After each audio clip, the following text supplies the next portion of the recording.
내가 초등학생이었던 무렵의 이야기다.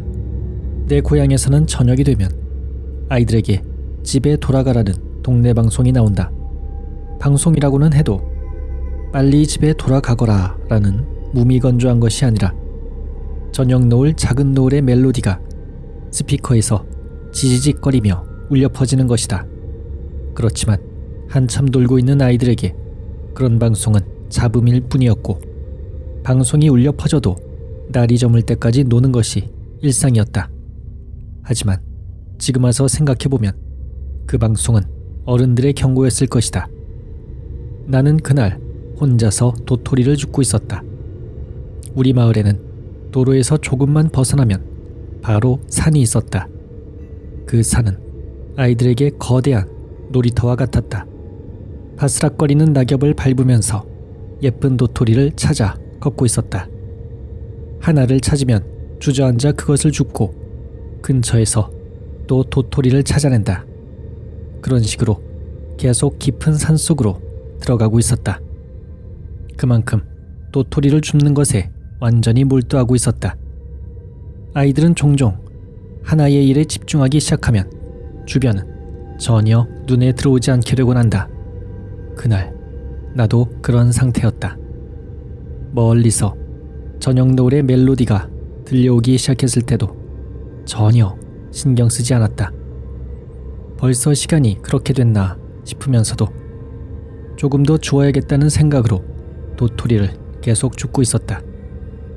얼마나 되었을까? 손에 든 비닐봉지에는 도토리가 가득 채워져 있었다. 그제야 만족해서 자리에서 일어났다. 그리고 문득 주변이 어두워졌다는 것을 알아차렸다. 갑자기 차가운 바람이 겨드랑이를 스치고 지나갔다. 갑자기 불안해지기 시작했다. 집에 돌아갈래. 무서움을 떨쳐내려고 애써 소리내서 말했다. 하지만 목소리는 떨리고 있었다.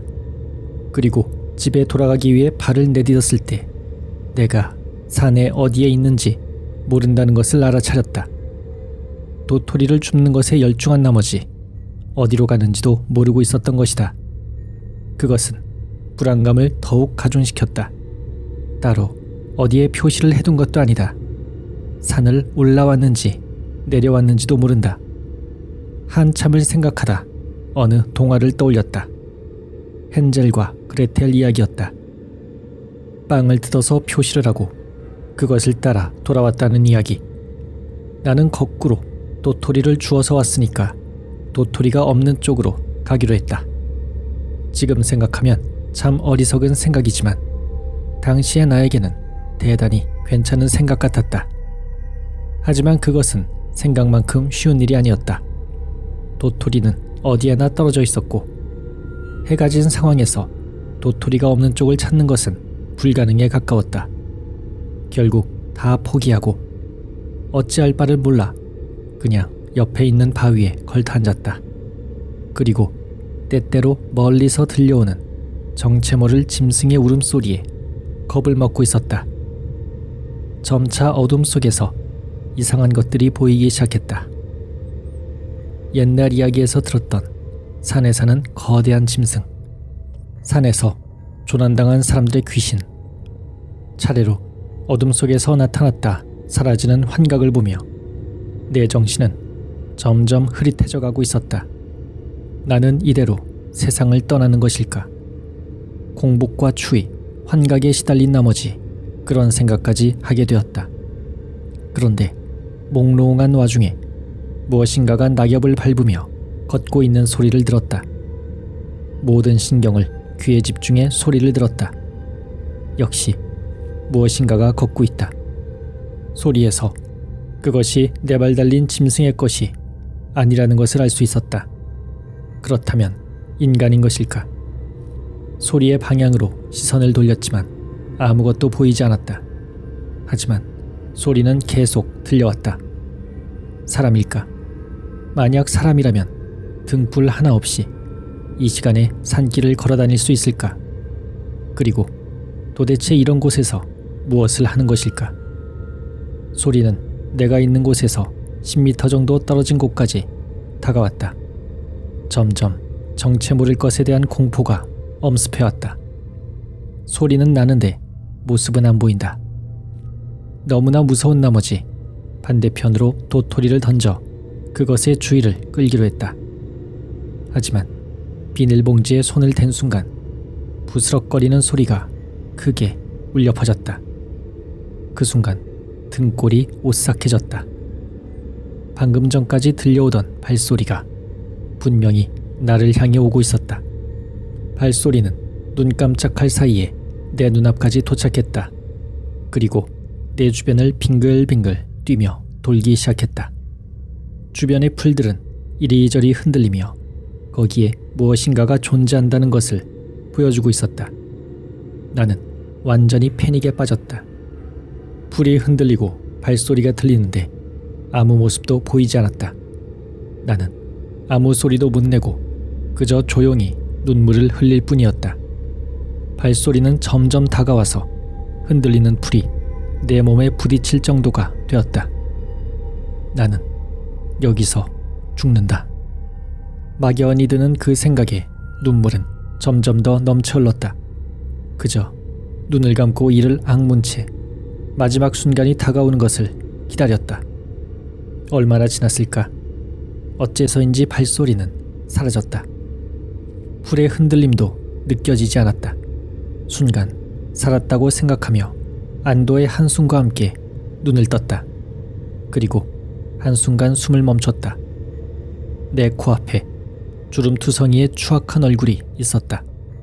마치 고대 유적에서 발굴된 미라 같은 모습이었다. 그것과 시선이 그대로 마주쳤던 것이다. 안니 뭐하테 기타. 기분 나쁜 목소리로 그것이 말했다. 그 말을 전혀 이해할 수 없었다. 내가 살던 지방의 사투리와도 전혀 다른 독특한 분위기의 말이었다. 그리고 그것은 몇 번이고 같은 말을 반복했다. 나는 공포에 질려 소리조차 낼 수 없었다. 눈앞에서 일어나는 일들이 현실이라고 생각되지 않았다. 하지만 소리는 분명히 들려오고 있었고 점점 목소리가 험악해지고 있었다. 뭐라고 말하는 것인지 열심히 생각했다. 안니 뭐하테 기타. 안니 뭐하테 기타. 생각하는 동안에도 소리는 계속 커져서 고막이 터질 것만 같았다. 점점 그것의 눈이 대굴대굴 움직이기 시작하더니 얼굴 전체가 덜덜 흔들리기 시작했다.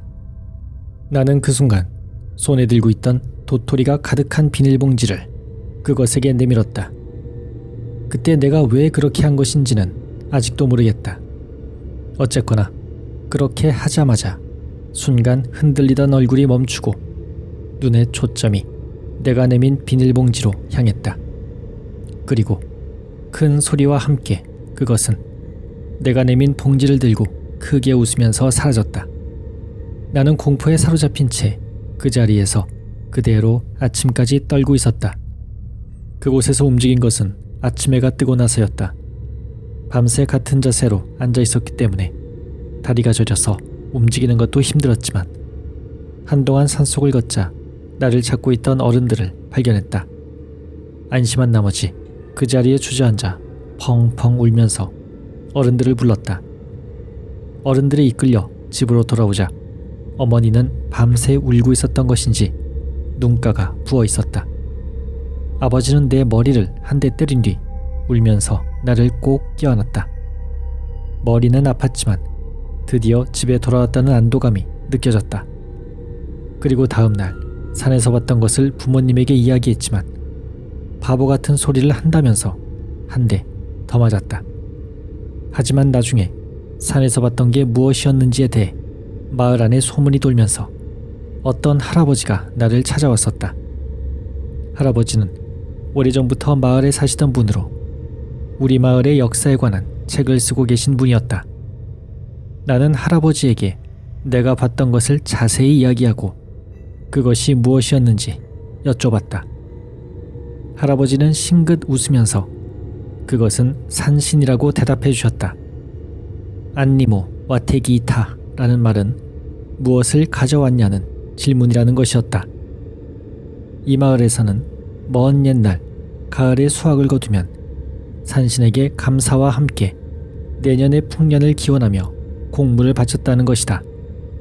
할아버지는 만약 그때 내가 도토리를 가지고 있지 않았다면 나를 곡물로 데려갔을지도 모른다고 말씀하셨다. 오래된 일이지만 지금도 가을이 돼서 해가 빨리 저물 때가 되면 그때 그 산신의 모습이 생각나곤 한다.